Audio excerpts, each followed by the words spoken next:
அரசன் என்று சொன்னால் அதிகாரம் நினைவுக்கு வரும். ஆனால் தலைவன் என்று சொன்னால் நம்பிக்கை பிறக்கும். இதுதான் இரண்டிற்கும் உள்ள வித்தியாசம். முதலில் அரசன் யார் என்று பார்ப்போம். அரசன் பதவியால் வருவான், அதிகாரத்தால் ஆளுவான். மக்கள் அவனை பயந்து கேட்பார்கள். அவன் கட்டளை முக்கியம்.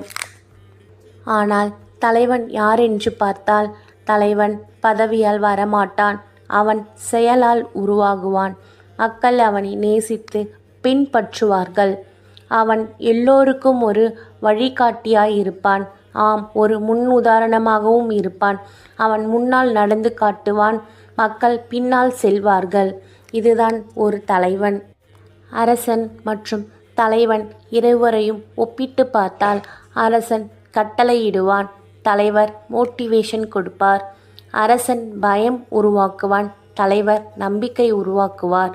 அரசன் மக்கள் மீது நிற்பான், தலைவர் மக்களுடன் நிற்பார்.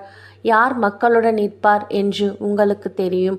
பதவி கிடைத்தவுடன் பலர் அரசனாகி விடுகிறார்கள். ஆனால் மிக குறைவானவர்கள்தான் தலைவராக மாறுகிறார்கள். ஆம், உண்மையான தலைவர் மற்றவர்களை உயர்த்துவான், தன்னால் அல்ல. அவர்கள் வெற்றி வரணும் என்று நினைப்பார். நீங்கள் எந்த பொசிஷனில் இருந்தாலும், வீட்டில், வெளியில், இல்லை நண்பர்களிடத்தில், நீங்கள் எப்போவுமே அரசன் ஆகாதீங்க, தலைவராக முயற்சி பண்ணுங்க.